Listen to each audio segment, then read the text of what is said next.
Good evening and welcome to Views with Joyce Waddell. I want to thank you for joining us this evening. Our topic for tonight is homeless, just plain homeless. And we're going to talk about, for some reason, why people tend to fall between the cracks. And they can be up and going, affluent one day, and 2 days later, they don't even know where their next meal is going to come from. They don't know where they're going to sleep at night. They don't know who's going to pay for their health insurance. And so they're homeless. I've had the opportunity to volunteer several times and in conversation with people who were living in places that provided support because they were homeless. And they told their stories. And their stories seems unbelievable, but it's true. And it happens every day. And so we think that we're just a step away, a paycheck away from being homeless. And it can happen to anybody, any place, anywhere. So we have as our guest tonight, Dorinda Metz. And she's going to share with us some things about what we're doing in Charlotte, how we're making a difference, and how she's helping each and every day.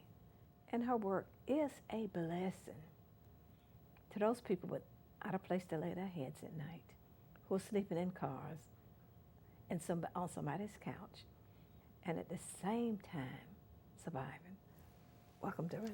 Thank you. Dorinda, now we in the General Assembly, the North Carolina General Assembly, we do have, provided some funds for housing through the Housing Trust Fund. We've provided some funds, and I get letters from Salvation Army saying thank you for the funds that's been trickled down. I know it's not much for support from Habitat for America about monies that they've received as a result of legislation in the North Carolina General Assembly. It's not a lot, but it needs to be more. But as we think about what's going on here in Charlotte, in this city, we hear a lot about homelessness and homeless people. And we're seeing more of it and more of it each day as we drive through the inner city. So the program that you're doing is almost the same amount of housing we had 10 years ago. But the needs, we see the needs increasing 10 times more. If we help people 10 years ago in the shelter, the same capacity as it is now, we need 10 shelters like that, don't you think? Yeah. So it's a catch-22. I used to always proudly say, if you ride through the streets of Charlotte, North Carolina, you wouldn't see homeless women and children on the street. And we can't say that now. I just passed a young lady standing on the corner. Must have been about 20-something years old. And you're absolutely correct about one thing. We have not expanded our shelter system in Charlotte.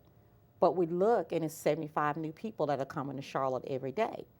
So a lot of those persons may not be coming for shelter, but as we look around this community, and I'm from Charlotte, and see how our communities are changing, and where we once had affordable units, seeing people being pushed further and further out, we're going to have an issue. And this is not an issue that's just to Charlotte. We're seeing this happening across the country. Homelessness is a housing issue.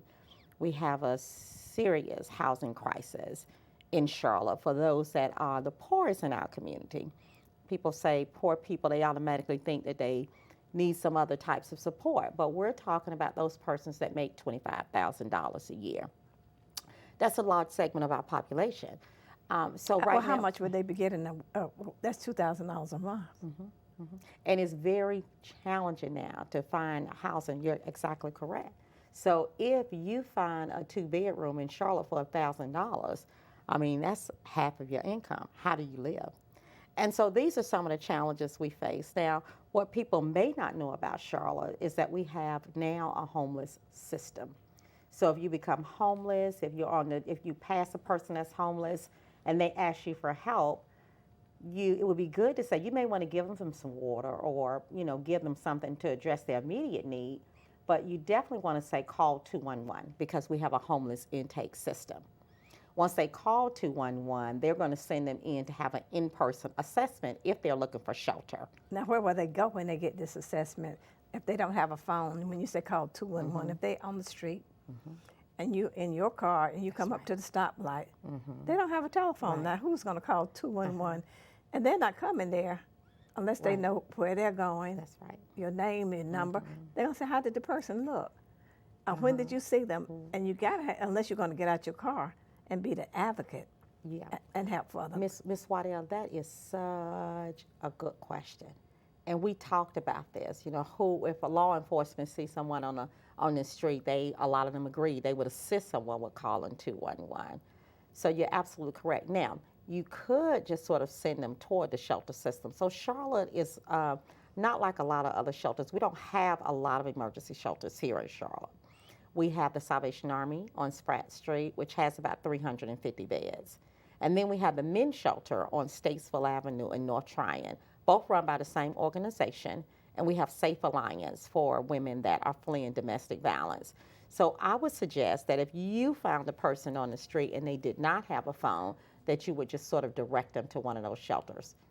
Now, the challenge is they may not find a bed. I know what you're getting ready to say, because the reality of it is we have a capacity issue. I take them in my car and take them there, because they're standing there because they don't have transportation. Yes, ma'am. And they've been under the bridge. Here's the bridge 5 feet away or 10 feet away. So they've been able to walk to the entrance of the shopping center. And they've been able to knock on the door when you're passing by and say, can you give me $1? Of course, if I give them $1, that is crack my window a little bit. Okay. So we can always use 311. I won't say 911 because that's an emergency. But, you know, our law enforcement persons in Charlotte work well with our homeless persons. So it's not unusual. I mean, 2 days ago at 10 o'clock at night, the police brought a mom with 4 kids to the shelter. So it's not unusual. The challenge is, what I thought you were going to say, is the shelters are full. Are they full? They are full. And what happens also, on the good side, you're right, you started out talking about the housing bond money. So for Mecklenburg County, you know, we got the $50 million bond. That's huge. That's huge. We want to keep that going. We also get rental subsidies. So we have people moving out of the shelter. So it's not like no one's moving out. We're moving more people into housing than ever, even in this tough housing market. So there's space some days, but you have to keep checking. Now, when you move them into housing, are they becoming homeowners? Are they becoming rentals? They're becoming renters. Yeah. Now, right now, we're looking at strategies for some folks that are in our long-term rental programs. We're looking at how do we partner with Habitat for Humanity and get more homeowners, because being a homeowner, not only does it produce as wealth, but it's more affordable than paying rent in this Charlotte market. So we definitely would like that, but most of them are becoming renters. But now, what happened, I don't know if you're a proponent and advocate of public housing. Now, we got rid of Fairview Homes, got rid of Belvedere Homes. So those units there where people were clustered together, and we've done something different. We've made it like mixed use housing. So what would happen if the housing projects came back today? Not it's the same thing, but doing the same service. Yeah. So typically when you talk to people that are in housing, they'll immediately criticize public housing. So what I do, I really talk to the experts. And the experts are people that are homeless or don't have housing, or are families that hadn't been able to afford and been struggling in homelessness, and their kids been struggling in homelessness. So I had a meeting, and it may have been about 200 people that were homeless. And I asked them. Now, if you ask some of the affordable housing persons, they're going to say, oh, we don't want to do, the community does not want to do public housing, but whose voice are we talking about when we say the community? But you still have some public housing, not as much. Very little. So, but this all goes back to the late 80s when the federal government cut the federal housing budget by 75%. So we're not getting federal dollars to do that type of housing anymore. So when I think, and that's the other thing, I'm thinking, who's advocating to the federal government about the type of housing that people need? Because for me, it definitely has to be addressed at the federal level. So maybe we don't rebuild the Fairview homes, or we may not rebuild Piedmont Court, but we have a growing population that need that level of affordability, especially in this market. I agree. Yeah. And so when people ask, should we build public housing, typically the answer is no. But when you talk to people that are in the struggle, and can't find housing and they can't find a roof over their kids' heads, they're going to say yes. So it's very interesting when we say the community don't want public housing again. We're exiting out voices that are very important, and those are the persons that are being impacted Now, by this housing crisis. what's in our economic study, and they keep bringing that up all the time, but specifically, it looked at the large cities. It didn't compare the whole United States. And Charlotte was one of those. Yeah.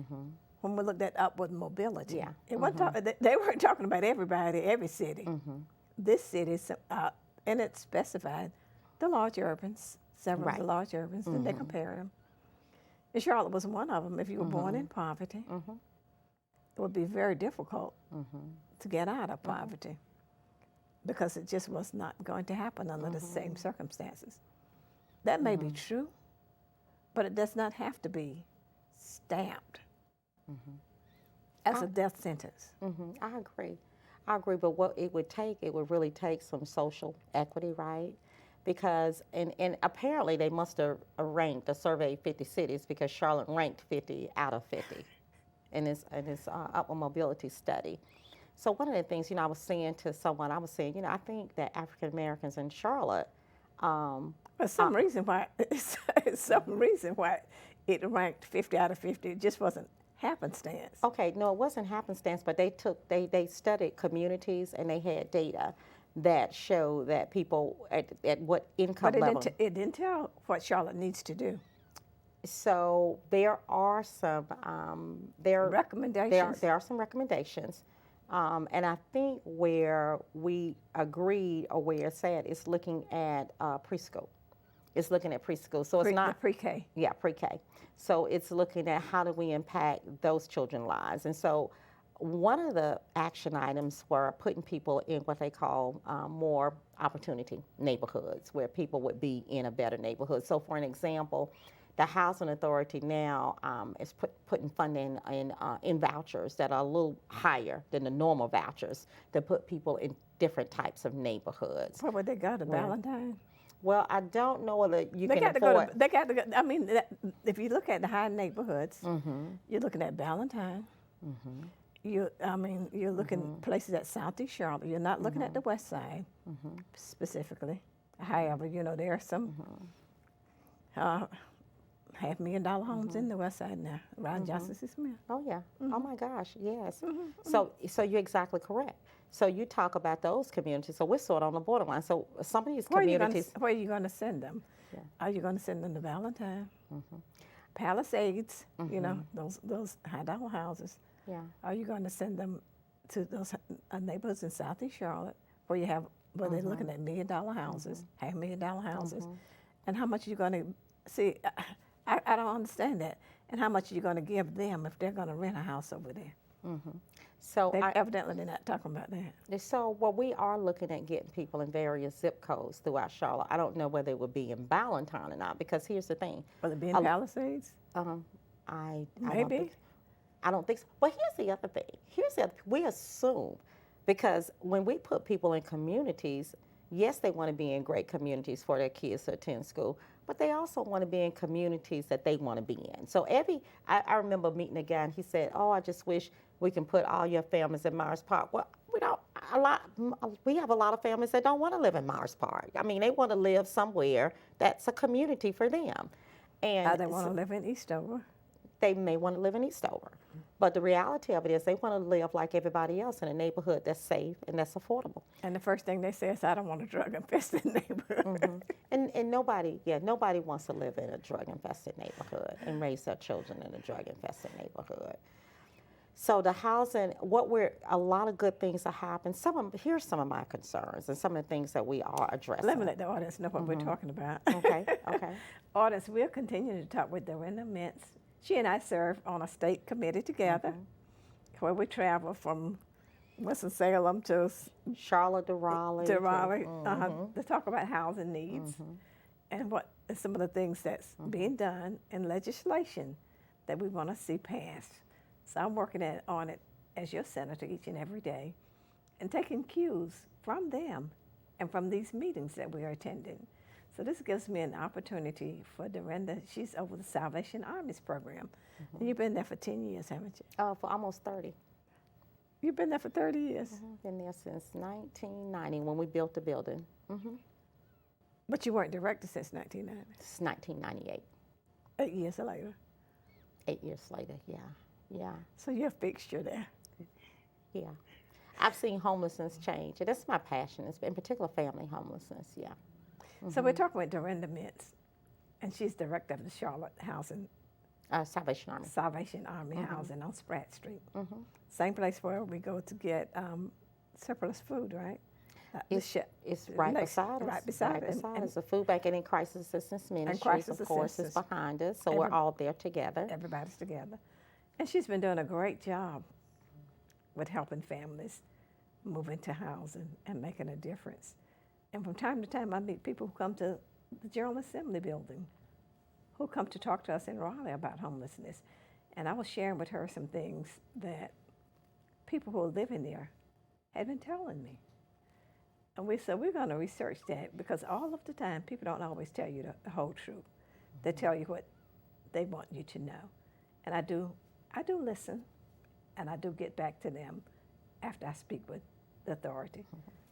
So we'll continue to talk about ways that we can help and how we can make a difference in this community. And so sometimes their story isn't quite like it is. Yeah. They're homeless, but there are other reasons, and there are other sources, other things that can be helpful. And I don't think people mean any harm. I think it's a way of them advocating for themselves. And sometimes, and the shelter is full a lot. This is one I get a lot. They'll say, somebody will call me, they say, I saw a family on the street, they said the shelter is full. Is that true? Are you not going to take this family in? And a lot of days now, unfortunately, it is true. But we alone can't solve this issue of homelessness in Charlotte. Now, I would like to say that we do get some support from the city and county, and they understand this issue as well around the capacity around the shelter. So we're looking to figure out what are some solutions, whether it's on the subsidy side, the housing side, or, do we build more shelter beds in this community? So we're looking at both, having some real intentional conversations, and really researching and thinking about, if we were to build more shelter in this community, where will we build it? So we're not just sort of sitting back just talking about the problem. We are actively, and I don't want to say aggressively, but being intentional about finding some types of solutions to this homeless issue on the front end, where people can't get into the shelter, and on the back end. I mean, Ms. Whitey, for us to get people into housing, we're doing great with rental subsidies, but we got to have landlords willing to work with us and units available to move people into. If we had landlords and we had units that people could afford, we could really probably get more and more people out of the shelters, and therefore we'll have room for when that mom, yesterday at 5 o'clock, I got a call about a mom with 6 kids that needed shelter, and there was nowhere in the city for her to go. So we need to be working on both. Now, what happened to the Southside homes that was there on, is it North Tryon? And those were some of the most affordable, supposedly, in Charlotte, for about 100 units. So I'm not real familiar with that, but I do know neighborhoods similar to it, like Double O's. And Double O's may have had, 400 affordable units. And those units got torn down, and now we have Bright Walk there. I do know that a percentage of those units that they have in Bright Walk are set aside for affordable. Maybe I don't know what percentage. What is affordable? What dollar amount are you talking That's about? right. That's right. What is affordability? And there lies and a that's challenge. question. That's Yeah. question. Now, That question I hear answered all the time in a different way, and nobody gives specifically what you're talking about, or what it is, or what people can look forward to. Okay, so here is affordability. If you talk about 30% Right. of the income. Of my income. So right. So it's based on your income, but at the end of the day, it's about me paying only 1/3 of my income toward rent. So when you talked about that person making $2,000 a month, if they're paying $1,000 or more for rent, then you're going to have a challenge with paying rent. So it's really about paying 1/3 of your income towards your rent. So we did a study in Charlotte, and it showed that our largest gap was at 30% and below. So our medium income, so that would be that person that is making the $25,000 less, that may be a household of two or three. And there are households that make that. And that's the federal poverty level. And so, so there are a lot of people that, and when I look at this rental market, here's the thing that concerns me. Like, the rents are going up so high because you can inflate rent now because it's so competitive in Charlotte. I mean, so we use a lot of federal funds. So federal funds, they'll say, we can only pay, the fair market rent, and this is how much it is. And then a landlord wants couple $100 more than what that is. Well, so those are challenges. I still don't know what is that for a 2-bedroom. It depends on the location and what neighborhood it's in. So let's say it's a 2-bedroom and a 3-bedroom if you're talking about a family, even a family of 2. Okay. You're looking at a husband and wife and then 2 children. So on an average, a 3-bedroom, depending on the location, the FMR can be anywhere from 900. I've seen it go up to maybe 13. But not really above 13 for any of the units that we found for a 3-bedroom. So it definitely depends on what area of town you're in. So if you're in certain zip codes, what a 2-bedroom fair market is going to look different, of course, if you're in a higher opportunity to community. So those are the challenges. And then you have a person that in home, you're struggling, you're paying more than 1/3 of your rent, you get an eviction. And so then you're having to compete with people that don't have an eviction. But still, we still find landlords to work with us. We just need more. We just need more. How do you find them that will work with you and work with the reduced amount of rent? So what we're finding is that more and more landlords are attracted to people that are working versus those that we were paying full subsidy for.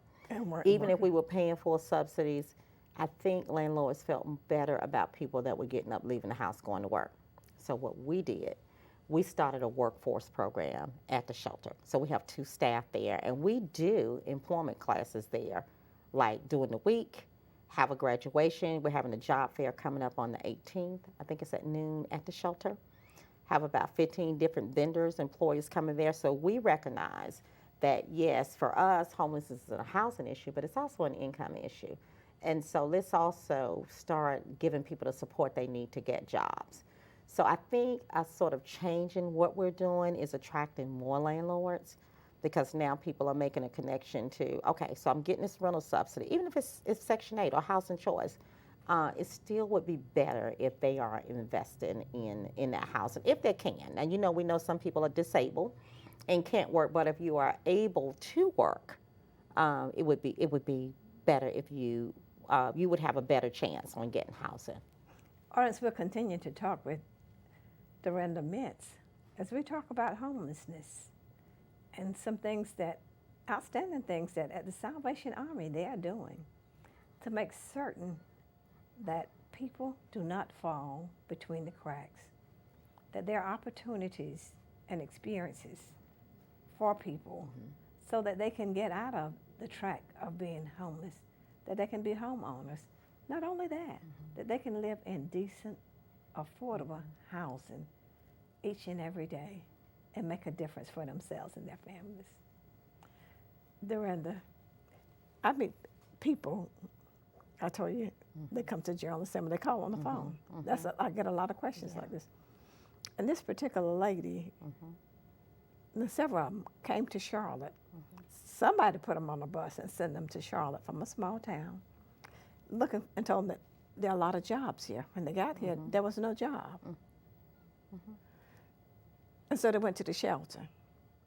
So what happens with people like that? Now, there's some organizations around here that will give them a ticket, one-way ticket, back to where they came from, that place of origination. Yeah. Do y'all do any of that? So I'm glad you brought that up. Homelessness is transient. We do have what we call diversion. Diversion means if your support system is better where you came from and you have someone there to support you. Now, we're not just going to put you on a bus and send you across country because we want to get rid of you. But if we can verify that you have a support system there. Somebody there to receive you. To receive you. We will do that. But you have to want to go. Now, here's the thing. So people come to Charlotte, and climate is, we got 75 people moving here a day. It's a reason why people are attracted to Charlotte. So why would someone that of a lower income or status not be attracted to Charlotte as well? The reality of it is, though, most people don't come here to stay in the shelter. They'll come here because they know someone. It doesn't work out. They didn't get the job, especially if you don't have a skill level. They didn't get the job, and eventually that person is going to ask you to come to the shelter. So this is one of the beauty of working in and seeing this issue from a public policy standpoint, as well as just seeing how local policies have changed over the years, is that you get a chance to see some trends. So what I recognize, I had this meeting with the residents a week ago, and I asked how many people in the room were born in Charlotte. Well, that's kind of a question that, if we ask people in this room, all of us are not going to stand up, right?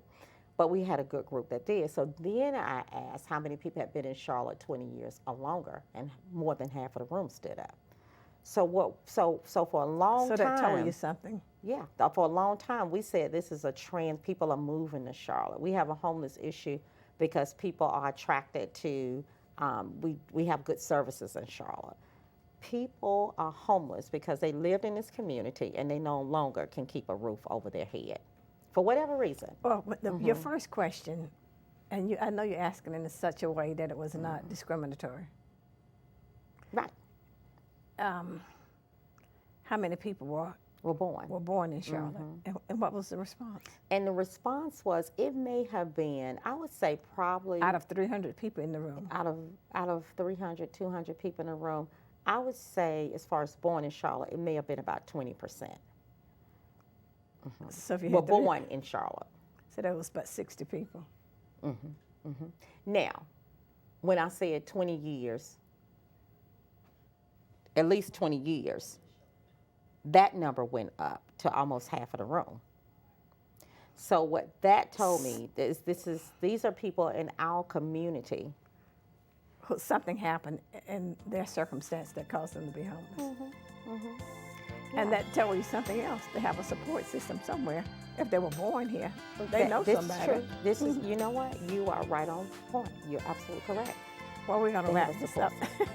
But we're going to continue to talk just a little while about more. Okay. About homelessness and about the committee that we're serving on. Okay. That's making a difference. Well, I appreciate you and thank you. And audience, we'll continue to talk about homelessness because each person can make a difference. Thank you for being with us on Views with Joyce Waddell. Tune in again next week for another interesting program.